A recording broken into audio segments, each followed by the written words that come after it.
हम city centre में हैं। एक दिन पहले भी हमने इसके वीडियो बनाई थी क्या या जो लोगों के साथ जो यहाँ के शॉप ओनर है 400 के करीब इनका जुल्म हो रहा है। आज हमने देखा है क्या कल उस दिन जब आपने देखे होंगे क्या कुछ घर के आदमी लोग जो थे आज उनकी फैमिली भी आ गई है इधर। रात के 11:30 बज रहे हैं करीब और इतनी सारी फैमिली भी रास्ते पे खड़ी मतलब उनके मॉल में खड़ी है। तो इनसे पूछते क्या क्या फ़िलहाल हालात क्या है। मैडम जैसा आप लोग यहाँ के ओनर है बराबर, आज आप रात के 11:30 बज गए, आप लोग फिर भी इधर है तो क्या वजह क्या रही?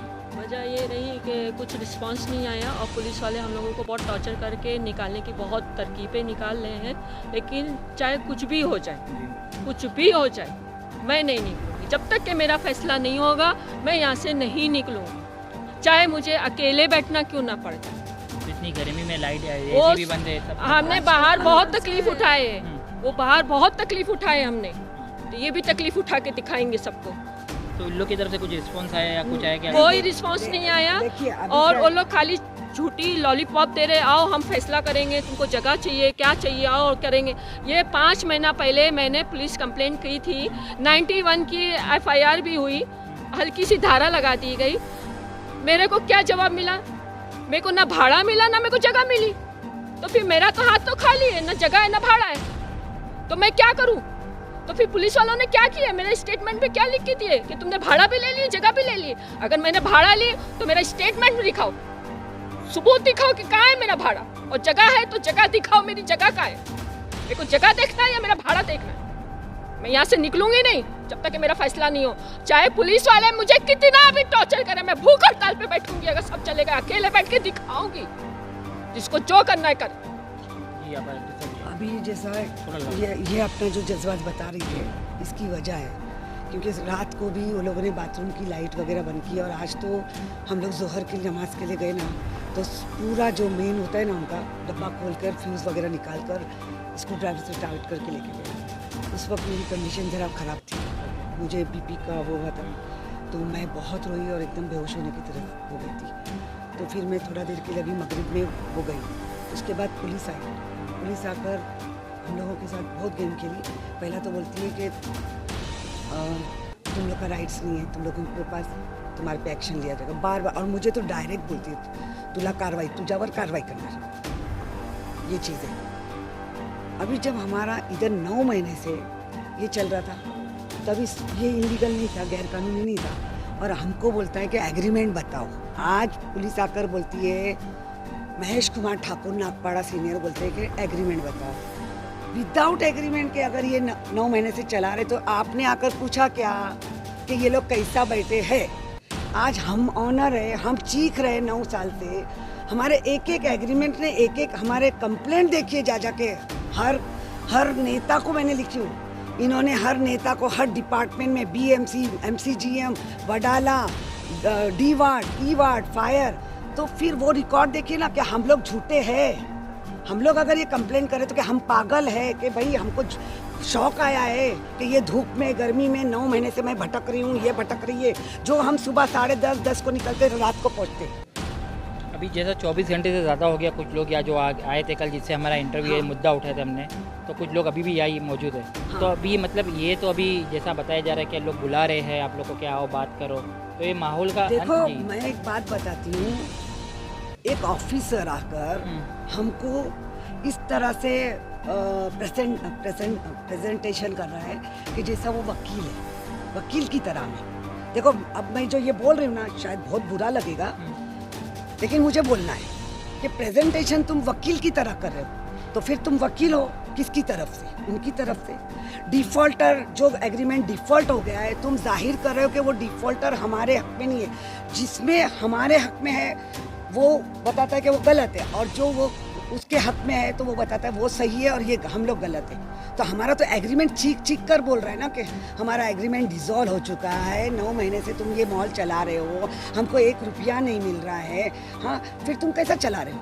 तुम कैसा तुम्हारे को अगर हमने एग्रीमेंट ही नहीं दिया है, सिग्नेचर ही नहीं किया है, कंसर्ट ही नहीं हुआ है, तो तुमने ये दुकान किसको कैसा दिया है? अच्छा, ये लोग जो कंसर्ट नहीं है इसी वजह से ये लोग अपना लाइसेंस नहीं बना सकते।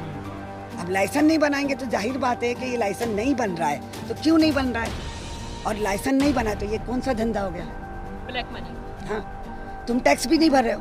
और अगर हमारी कंप्लेंट पे ये कार्रवाई अगर हुई है, हमारी कंप्लेंट पे जो हम लोग करते रहते दिन भर, तो उस पर कार्रवाई हुई है, तो ये बीएमसी ने आकर बंद कराई है। अब बोलते कि तुम्हारी वजह से तुमने ये रुकावट की है। हमने नहीं रुकावट की है, हमने कंप्लेंट किया। अगर तुम कंप्लेंट गलत है तो ये गलत है, तो कार्रवाई भी। इतने टाइम क्यों नहीं हुई?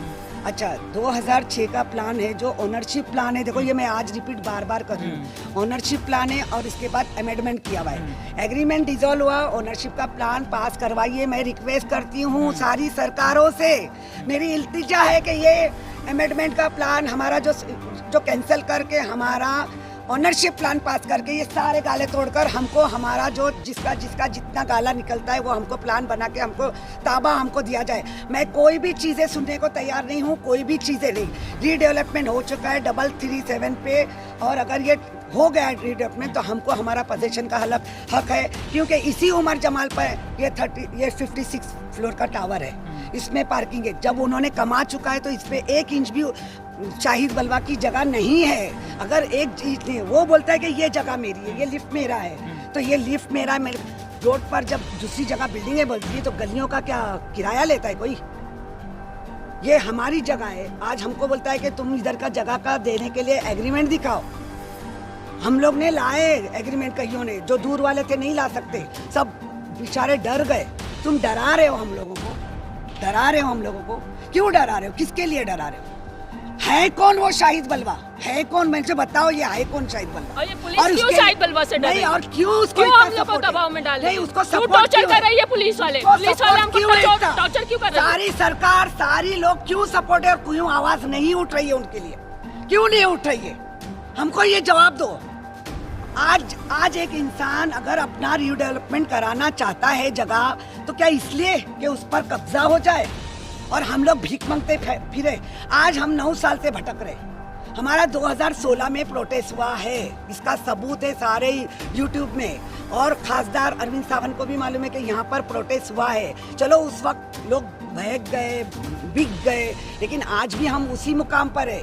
मेहरबानी करके हाथ जोड़ के सरकार से रिक्वेस्ट है मेरी, हर खासदार, हर एमएलए, हर एमपी, हर मंत्री, सीएम, उप सीएम, फडणवीस, अजीत पवार, जो भी हो, और नरेंद्र मोदी जी, जो भी हो, हम लोगों को इंसाफ दिलाइए आप लोग। आज कब तक का शाहिद बलवा का लोग साथ देते रहेंगे? क्या ये सरकारें हैं? क्या हम आम इंसानों को क्या हमको हक नहीं मिलना चाहिए? हमें इंसाफ फिर कौन दिलाएगा? फिर ये इलेक्शन क्यों किया जा रहा है? फिर हमारे वोट की जरूरत क्या है? आप लोग बताइए, मुझे बताइए। हमको जब हमको इंसाफ ही नहीं मिलेगा तो हमको क्या जरूरत है? जैसा कि देख सकते हैं आप, जैसा यह माहौल कैसा है, घर की लेडी से भी नीचे खड़ी है। जैसा देखा गया है कि ये जो बोल रहे हैं, इनका सब में पहला सवाल है कि कौन है शाहिद बलवा? क्या शाहिद बलवा सरकार से बड़ा है, कानून से बड़ा है? क्यों शाहिद बलवा के खिलाफ इतनी कंप्लेंट होने के बाद, इतने लोगों के कंप्लेंट होने के बाद भी कार्रवाई नहीं हो रही है? आज हम यहाँ के, जैसा अभी यहाँ की ख़वातीन से बात हुई थी, लेडीज़ से बात हुई थी, फैमिली वाले थे, अब इनके घर के जो 9 शख्स है उनसे भी बात करेंगे, उनका क्या कहना है इस पर देखेंगे। सर, उनसे ज़बरदस्ती ये कहा जा रहा है कि आप देख सकते हैं, देखो उनकी तबीयत जो है ज़्यादा ख़राब हो रही है। अब पूरी रात हमने यहाँ गुजारी है इस दिन के लिए। अभी पहले फिलहाल डॉक्टर को, गर्मी का टाइम है, पंखा में इंस्पिरेशन नहीं है, इनको क्या प्रॉब्लम नहीं है, फिर भी वो सब कुछ छोड़ के यहाँ पर पहुँचे। इनके पास दवा का पैसा नहीं होते ही नहीं, तो कहाँ से इलाज कराएंगे?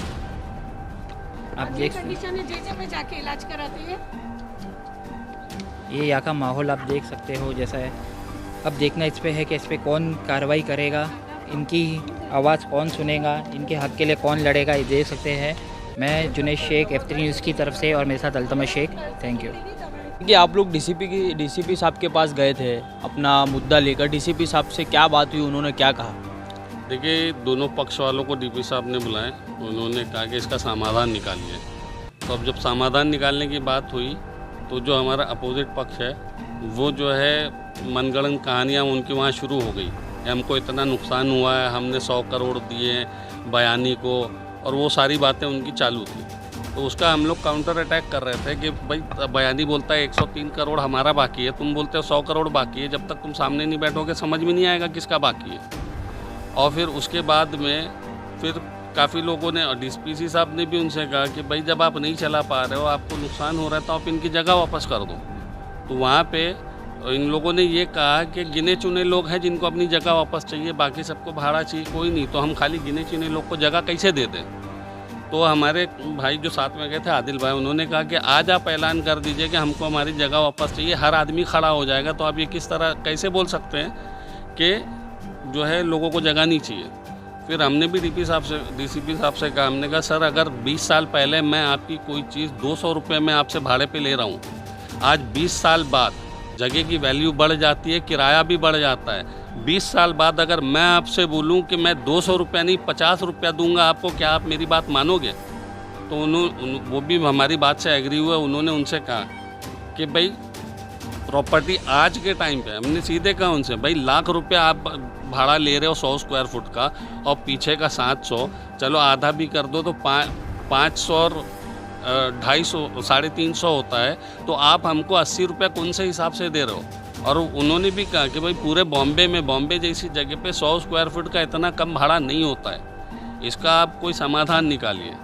तो उन लोगों ने ये कहा हमको 3-4 दिन का टाइम चाहिए। तो डीसीपी साहब ने हम लोग से भी बोले कि भाई आप लोग भी देखो, आप अपनी जगह सही हो, लेकिन जो ट्रैक है, जिस तरह से आप बैठे हो, लोगों को धमका के दुकान बंद करा रहे हो, तो हमने कहा हम लोग ने नहीं, किसी से बात नहीं की है, वो तो बीएमसी ने आके बंद कराई गई। मतलब एक तो फॉल्स एलिगेशन भी वहाँ लगाया जा रहा है सिर्फ इसलिए दबाने के लिए। तो ये कब तक दबाएंगे? हर चीज़ की एक लिमिट होती है, लेकिन जब लिमिट क्रॉस हो जाती है ना, जब पानी नाक के ऊपर से चले जाता है ना, फिर जो है उसके बाद क्या होता है उसका अंजाम कोई नहीं जान सकता। अब यहाँ तो कितने लोग ऐसे हैं जो अनशन पे बैठने के लिए तैयार हैं, और कितने ऐसे हैं जो आमरण अनशन पे बैठने के लिए तैयार हैं, और कितने ऐसे हैं जो सुसाइड करने के लिए तैयार हैं। अब जिनके साथ जो होएगा उसका जिम्मेदार कौन?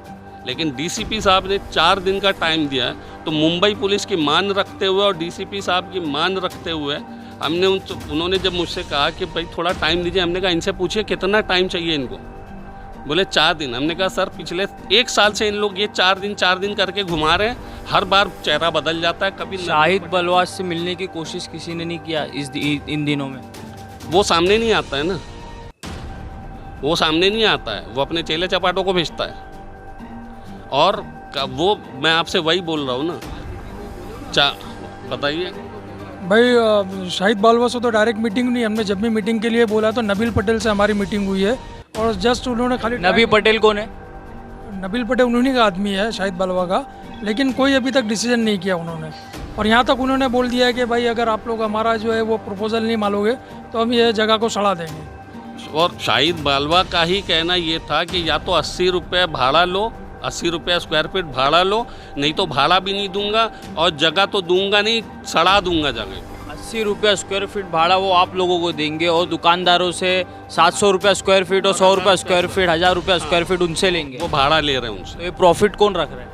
आप लोगों को क्या? आप समझिए, हमको तो ऊँट के मुंह में जीरा मिल रहा है ना भाई। चलो दूसरी बात ये है, हमने वहाँ पे बोल दिए भाई 4 दिन का टाइम, तो हमने डीसीपी साहब से यही कहा कि 1 साल के से ज़्यादा हो गया, इसी तरह ये हमको घुमा रहे हैं, 9 महीने के ऊपर हो गया ये भाड़ा ले रहे हैं, और इसका कोई एग्रीमेंट नहीं है, बिना एग्रीमेंट के शॉप ओनर अंदर आके बैठा हुआ है, भाड़ा दे रहा है, हमको एक पैसा नहीं मिला है। और उसके बाद ये हुआ कि 4 दिन के अंदर आप जवाब दीजिए, आप इसका क्या समाधान निकाल रहे हैं। तो हमने डीसीपी साहब को ये भी बताया कि 3rd फ्लोर की जगह आज वो बोलते हैं कि जो हम खाली 20 लोग को जगह नहीं दे सकते बना के सबको, तो हमने उनसे यही बोले कि 2012 में 3rd फ्लोर वाले जगह नहीं मांग रहे थे, आपने ज़बरदस्ती बुला के 3rd फ्लोर वालों को भाड़ा चाहिए था, आपने ज़बरदस्ती बुला के साइन करवा के उनको जगह दी।